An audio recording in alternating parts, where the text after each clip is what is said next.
Halo, nama aku Prasedis Ajeng Pradita, biasanya dipanggil Sedis, aku dari Eva Angkatan 19. Kali ini aku bakal ngajarin kalian tentang ilmu negara secara ringkasnya. Untuk itu, teman-teman boleh simak video ini secara seksama ya. Di outline pertama, kita bakal bahas mengenai istilah dan pengertian teori negara dan ilmu negara. Pertama kita bahas dulu mengenai negara ya. Di sini ada definisi negara menurut para ahli. Di sini ahli-ahli yang bakal aku ambil merupakan ahli yang biasanya dosen Eva Unpad ini bakal presentasiin dan diambil soal-soalnya. Pertama, ada Lohman. Ini terkenal banget ya Lohman di sini. Menurut ia, negara merupakan organisasi kekuasaan. Kedua, ada MacArthur. Di sini negara merupakan organisasi politik. Kalau Hegel, negara itu merupakan organisasi kesusilaan. Lain hal dengan Prof. Supomo yang beda banget di sini, menjelaskan tentang negara adalah suatu integritas antara penguasa dengan rakyat.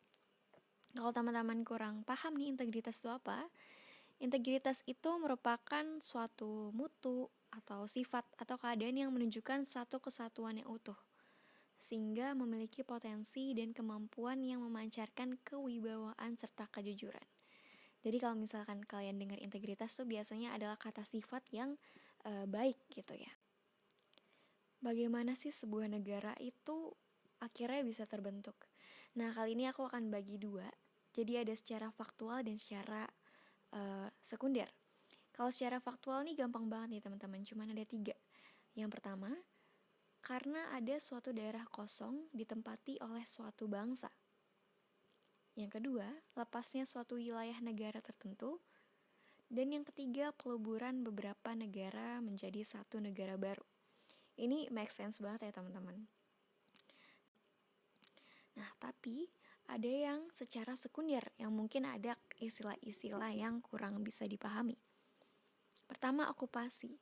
Okupasi ini merupakan wilayah tidak bertuan lalu diduduki. Contohnya apa sih? Contohnya misalkan Liberia diduduki oleh budak negro gitu. Lalu ada cesi. Cesi ini merupakan penyerahan wilayah kepada negara lain berdasarkan perjanjian. Misalkan yang negara-negaranya kalah pada Perang Dunia Pertama gitu. Lalu ada aneksasi, yaitu suatu negara berdiri di suatu wilayah yang dikuasai bangsa lain tapi tanpa reaksi. Jadi mereka fine-fine aja nih walaupun didudukin gitu. Contohnya seperti negara Israel yang banyak nih yang mencaplok daerah-daerah seperti Palestina, terus Suriah, Yordania, Mesir gitu. Lalu ada fusi. Fusi ini merupakan negara kecil yang melakukan perjanjian dan akhirnya ia melebur. Seperti dulu ada Federasi Kerajaan Jerman gitu. Lanjut ada aksesi, di mana wilayah terbentuk akibat penaikan lumpur sungai timbul dari dasar laut yang kita sebut delta. Lalu akhirnya daratan itu dihuni. Nah, ini contohnya ada Mesir dari delta Sungai Nil. Selanjutnya ada proklamasi, yaitu mengadakan perjuangan dan merebut kembali. Itu sama dong ya kayak Indonesia gitu ya intinya ya. Lalu ada innovation, yaitu suatu negara di atas negara yang pecah lalu lenyap.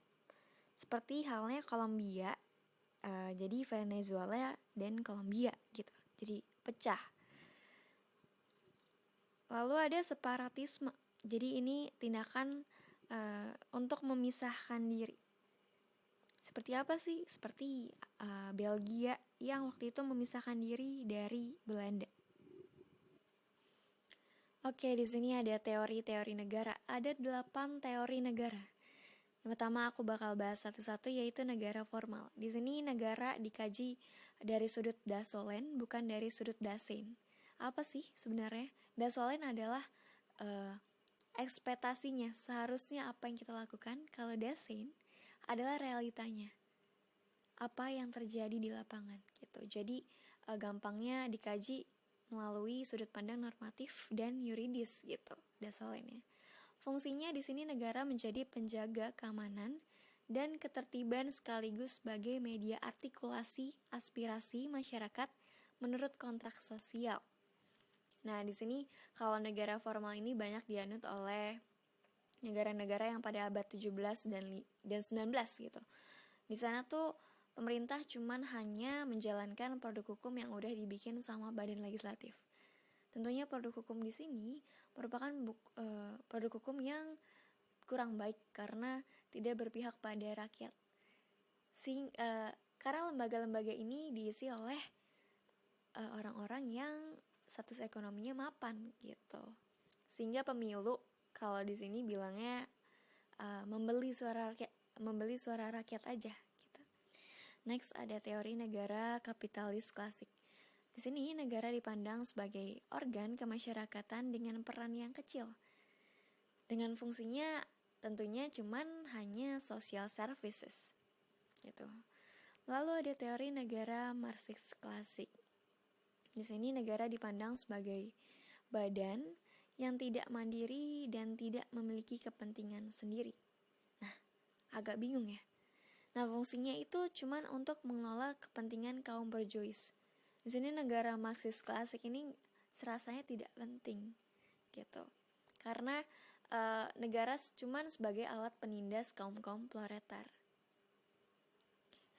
Oke, lalu ada teori negara Bonapartis, yaitu negara mempunyai kemandirian relatif sehubungan untuk mempertahankan sistem kapitalisme. Kenapa negara Bonapartis ini lahir? Karena ada tuntutan, ada protes dari buruh-buruh yang minta kesejahteraan lebih gitu. Lalu ada teori negara pluralis, di mana negara ini sebagai alat yang netral dari aktor-aktor sosial politik yang menguasai atau mempengaruhi negara. Paham ini menekankan peran penting dari heterogenitas masyarakat atau keberagaman.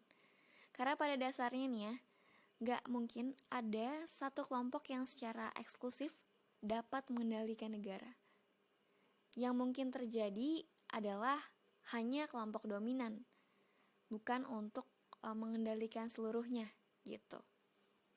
Misalkan contohnya apa? Parpol dan lain sebagainya ya teman-teman, bisa dicari lah ya. Lalu ada teori negara korporatis. Di sini adalah sebuah proses pengambilan putusan atau kebijakan yang dilakukan oleh lembaga badan yang terorganisir, tapi tidak termasuk pemerintahan atau parlemen. Jadi terbatas oleh lembaga yang terorganisir. Contohnya apa sih lembaga terorganisir? Yaitu serikat buruh, organisasi perusahaan, kelompok keluarga, petani, dan lain sebagainya. Next ada teori negara strukturalis. Di sini negara memiliki kemandirian secara relatif yang biasanya disebut otonomi relatif negara. Gitu. Next ada teori negara organis. Di sini teori ini memperlihatkan bahwa negara memiliki kemandirian yang besar, yang tadinya cuma relatif, sekarang diperbesar gitu. Jadi ini perbedaan dari strukturalis. Oke, kita masuk ke dalam pengertian ilmu negara. Ilmu negara ini berasal dari istilah bahasa Belanda, Staatsleer, yang dibedakan atas dua bagian gitu. Ada algemene, yaitu ilmu negara umum, dan juga bijzonder, yaitu ilmu negara khusus. Jadi kalau dari peristilahan, Belanda, Jerman, Inggris, sama Prancis itu punya peristilahan sendiri. Jadi kita bisa tahu perkembangan ilmu negara itu pertama kali ada di negara-negara seperti itu gitu. Kalau negara umum, ilmu negara umum mempunyai sifat yang teoritis, abstrak, dan universal. Tapi kalau khususnya, ini berlaku bagi negara tertentu. Misalkan khususnya ilmu negara Indonesia gitu. Jadi itu ada di suatu lingkup tertentu. Oke, di sini ada George Jelinek, yaitu Bapak Ilmu Negara. Kenapa sih dia dijadikan sebagai Bapak Ilmu Negara? Karena ialah yang pertama kali mencoba melihat lapangan kenegaraan seluruhnya dan membagi-baginya dalam bagian-bagian yang berhubungan satu sama lain. Gitu. Makanya dia saat ini sebagai sarjana Jerman ya pada saat itu dijadikan dan dinobatkan sebagai Bapak Ilmu Negara. Nah, di sini udah tertera nih ruang lingkup ilmu negara. Karena ilmu negara ini sebagai suatu pengetahuan yang telah dikenal sejak zaman Yunani purba. Ilmu negara ini menitik beratkan penyelidikan kepada negara sebagai organisasi dalam pengertian umum.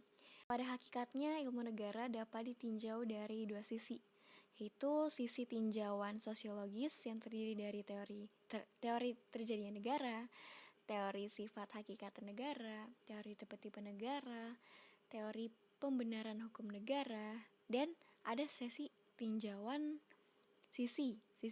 yuridis, yaitu ada unsur-unsur negara, tujuan negara, fungsi, bentuk negara dan bentuk pemerintahan, sistem, sendi-sendi, alat-alat pelengkap negara, kedaulatan, demokrasi, konstitusi, lembaga perwakilan, kerjasama antar negara. Ini ruang lingkup dari ilmu negara. Banyak banget teman-teman yang harus gali lebih banyak lagi, yang bisa dikembangkan lebih banyak lagi. Nanti teman-teman boleh baca nih bukunya Pak Syaran Basah, dan juga buku-buku dan jurnal-jurnal yang berkaitan gitu teman-teman. Nah, ini merupakan di sini ada bagan ya. Bagan ini namanya skema ilmu negara George Jelinek. Jadi ya istilah ruang lingkup lah teman-teman. Jadi Staatswissenschaft ini merupakan ilmu kenegaraan dalam arti luas. Di sini menjelaskan ya kalau bahwa ilmu negara itu adalah bagian dari ilmu kenegaraan. Gitu. Menurut George, yang dimaksud dengan ilmu kenegaraan adalah ilmu pengetahuan mengenai suatu negara.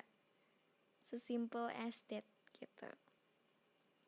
Nah, di sini langsung dibagi ilmu kenegaraan jadi dalam arti sempit dan ilmu pengetahuan hukum. Staatswissenschaft dengan reh itu kan hukum. Bedanya apa sih? Bedanya kalau dalam arti sempit menekankan pada negara itu sebagai objek. Ingat, negara sebagai objek. Contohnya, hukum tata negara, hukum administrasi negara, ya, hukum antar negara gitu. Tapi kalau di ilmu pengetahuan hukum, itu golongan ilmu pengetahuan negara yang menekankan pada segi hukumnya. Seperti apa sih? Hukum perdata, hukum acara perdata, hukum pidana, ya. Gitu teman-teman bedanya. Lalu di dalam arti sempit dibagi lagi jadi 3, Staatskunde, Staatslehre, sama Practices. Ini untuk penyebutannya boleh teman-teman cari seperti apa sih, buat kuis teman-teman juga, buat pengetahuan gimana sih cara baca bahasa Belanda tuh yang benar, karena ini bakal kepake banget gitu. Jadi nanti mohon dicari-cari, dihantamkan aja nih penyebutannya, karena dosen-dosen tuh paling suka nih sama mahasiswa yang fasih bahasa Belandanya dalam menyebutkan kosakata-kosakata. Oke, dari Staatskunde ini merupakan sebuah ilmu pengetahuan yang melukiskan tentang negara, atau kita sebutnya history of states, political history. Jadi berbicara tentang unsur-unsur negara, aspek-aspek negara, atau segala bahan yang menyebutkan negara. Baru next di bagian selanjutnya itu teorinya. Kita rumuskan unsur-unsur tersebut, perumusan-perumusannya, aspek-aspeknya jadi suatu teori gitu. Nah, di bagian selanjutnya ini practices Staatswissenschaft merupakan sebuah eksekusinya tuh seperti apa. Di teori kita bagi 2 lagi nih teman-teman, jadi ilmu negara umum atau genus dan ilmu negara dalam pengertian khusus atau spesies. Coba di negara umum dulu ya, ilmu negara umum ya. Jadi ada Soziale Staatslehre, yaitu teori-teori umum mengenai negara yang bersifat sosial. Bagian yang menunjukkan pada segi sosialnya aja nih. Lain hal dengan Allgemeine, yaitu menekankan pada negara yang bersifat yuridis gitu. Di bagian selanjutnya kita beralih ke ilmu negara khusus. Ada apa aja sih? Ada umum dan juga spesialis gitu. Sama ya, sama atasnya dibagi dua juga. Kalau misalkan individual Staatslehre, yaitu mengenai suatu negara yang dipandang sebagai Ganzet atau keseluruhan, dipandang dari segi luarnya, yaitu segi sosial. Lalu spesialis, yaitu mengenai suatu negara yang dipandang dari strukturnya atau segi yuridisnya. Mengenai bangunannya, dipandang dari dalam, seperti ada kepala negaranya, parlemennya, kabinetnya. Jadi menunjuk kepada lebih ke organisasi negara dan fungsi negara. Mungkin ini kata-katanya agak membingungkan bagi teman-teman karena kita pakai acuannya dari syara basah. Jadi beliau itu merupakan seorang ahli yang benar-benar berkompeten sampai kata-katanya tuh sangat intelektualitas banget. Kita lanjut kepada outline yang ketiga, syarat keilmuan negara. Negara ini punya syarat-syarat terbentuknya atau punya unsur lah istilahnya. Jadi unsur yang terpenting adalah 3. Penduduk wilayah pemerintahan. Kalau penduduk itu adalah semua orang yang secara nyata berada dalam wilayah suatu negara yang tunduk dan patuh terhadap peraturan dalam negara tersebut. Penduduk pun juga dibagi 2 ya teman-teman. Ada penduduk yang menetap atau sama penduduk yang tinggalnya sementara waktu. Gitu. Yang kedua adalah wilayah, di mana wilayah itu merupakan unsur mutlak dari suatu negara. Karena pada dasarnya kalau nggak ada wilayah, ya nggak bakal terbentuk suatu negara gitu. Jadi di sini ada penentuan batas-batas teritorialnya, dimulai dari wilayah udara, dari wilayah darat, atau wilayah laut gitu. Yang ketiga adalah adanya pemerintahan. Tentunya pemerintahan ini yang berdaulat gitu. Kekuasaan ini disebut kedaulatan, ya kan? Kedaulatan adalah kekuasaan tertinggi dalam suatu negara yang berlaku terhadap seluruh wilayah dan segenap rakyat itu. Jadi ada sesuatu yang mengatur di bawah kekuasaan. Nah, ketiga unsur inilah merupakan unsur yang paling utama. Tapi ada lagi unsur yang setidak-tidaknya kalian harus pahami, yaitu adalah pengakuan dari negara lain. Ini bersifat deklaratif gitu. Jadi ada 2 pengakuan ya. Ada secara de facto, yaitu pengakuan berdasarkan kenyataan yang ada atau fakta yang sungguh-sungguh nyata tentang berdirinya suatu negara. Sedangkan pengakuan de jure adalah pengakuan berdasarkan pernyataan resmi menurut hukum internasional ya. Gitu.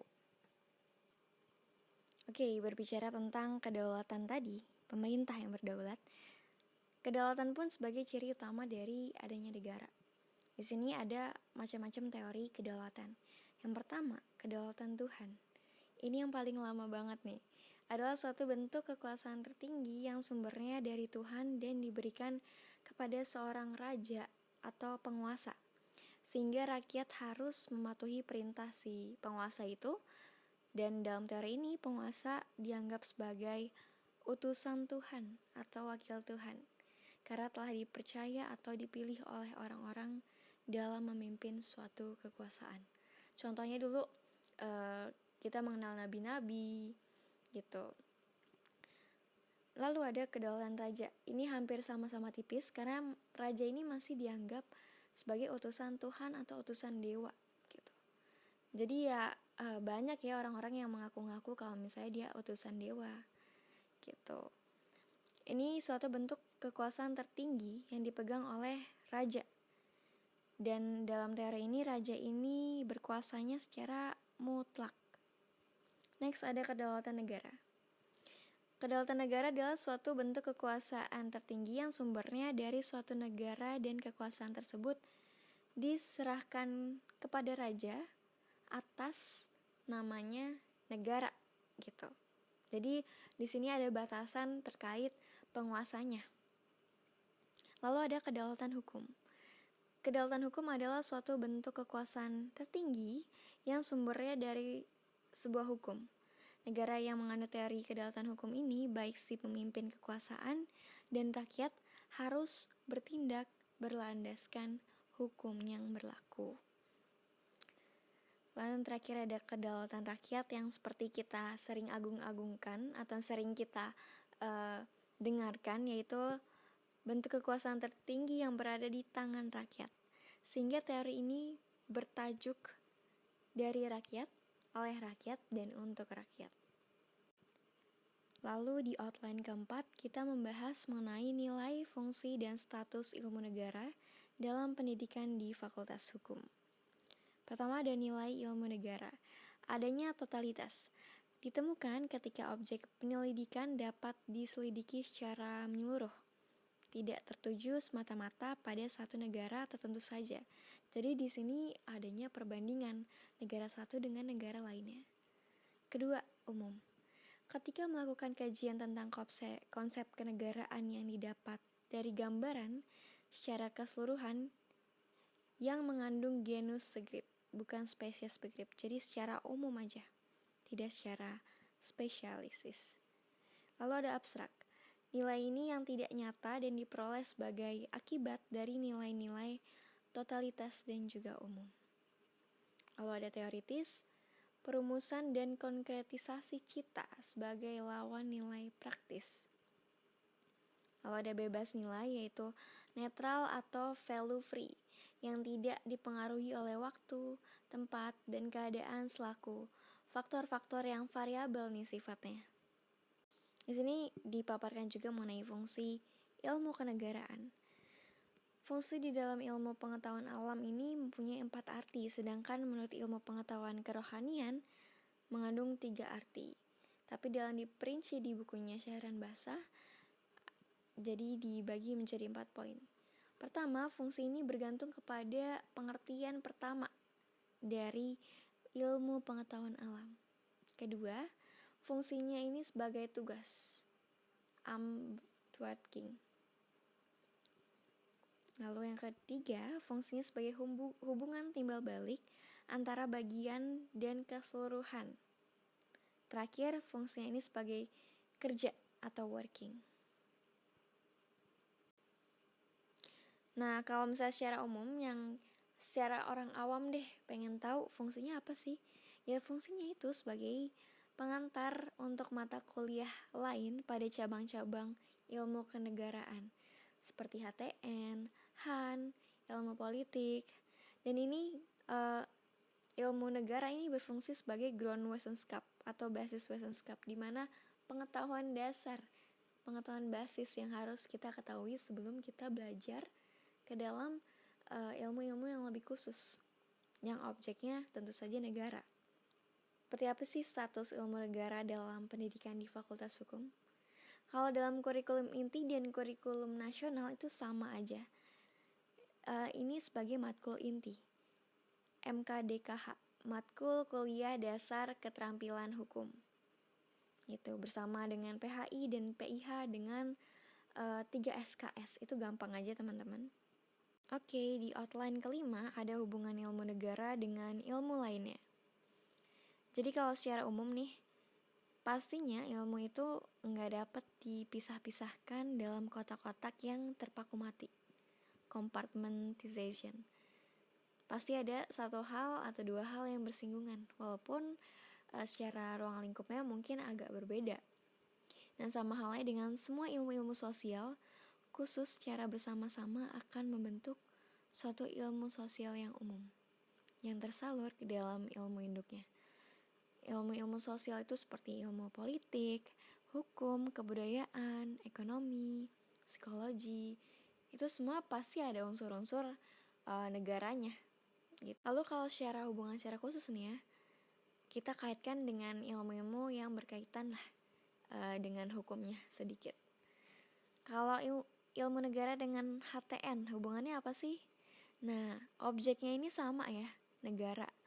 Tapi yang bikin beda adalah objek penyelidikannya ini yang kalau di HTN lebih konkret, terikat dengan waktu, tempat, keadaan, dan tata pengaturan gitu. Jadi ilmu pengetahuan ini adalah kesamaan dalam objek, tetapi persoalan-persoalan yang dibahas berlainan. Lalu ada ilmu negara dengan HAN.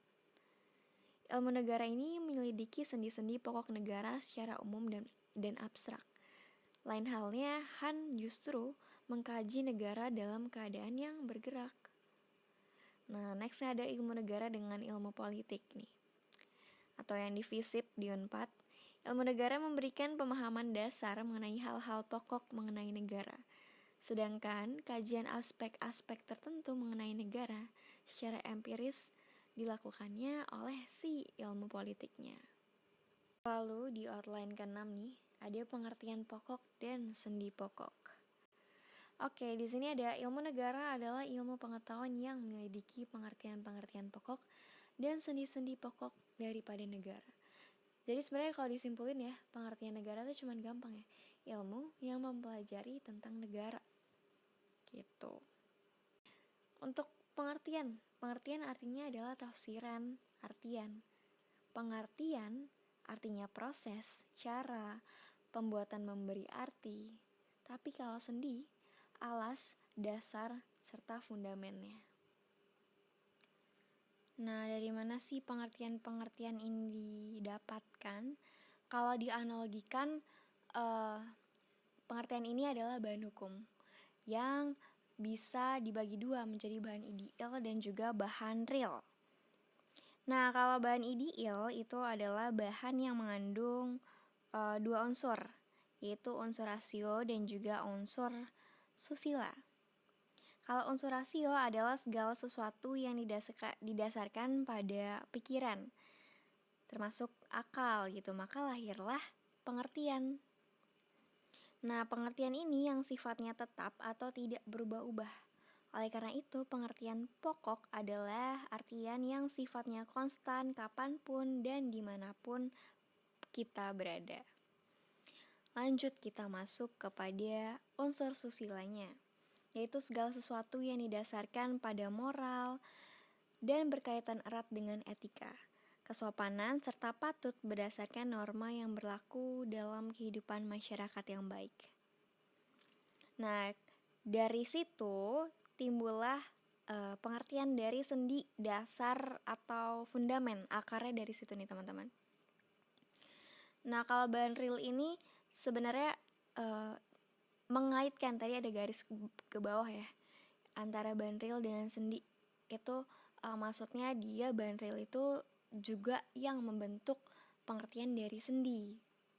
Kalau bahan real kan memuat 3 unsur nih, ada manusia, alam, dan juga tradisi. Sendi ini berkaitan erat dengan bahan real dan tidak berubah-ubah menurut waktu dan keadaan dan juga tempat. Oleh karena itu, sendi yang pokok bersifat variabel. Contohnya etiket baik, sebagai tuan rumah yang baik, atau demokrasi liberal. Sedangkan pengertian pokok sifatnya itu konstan. Contohnya apa sih? Contohnya subjek hukum, objek hukum, hukum objektif, hukum subjektif, republik, dan demokrasi. Nah, di sini ada assignment atau kuis kecil-kecilan berupa questions dari aku. Bagaimana sih pertumbuhan dan perkembangan ilmu negara saat ini? Baik dari segi nasionalnya ataupun dari segi para ahlinya gitu. Teman-teman boleh cari dan dikembangkan dan dicarinya sekomprehensif mungkin. Kalau bisa itu dari buku, dari jurnal, supaya benar-benar sumbernya itu terpercaya. Oke, akhir kata terima kasih teman-teman yang sudah mendengarkan video ini dari awal sampai akhir.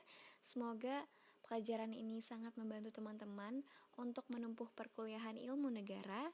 Kalau ada pertanyaan lebih lanjut, boleh nih teman-teman email aku atau kontak aku di prasedisajeng42 @gmail.com. Sekian dari aku, terima kasih ya.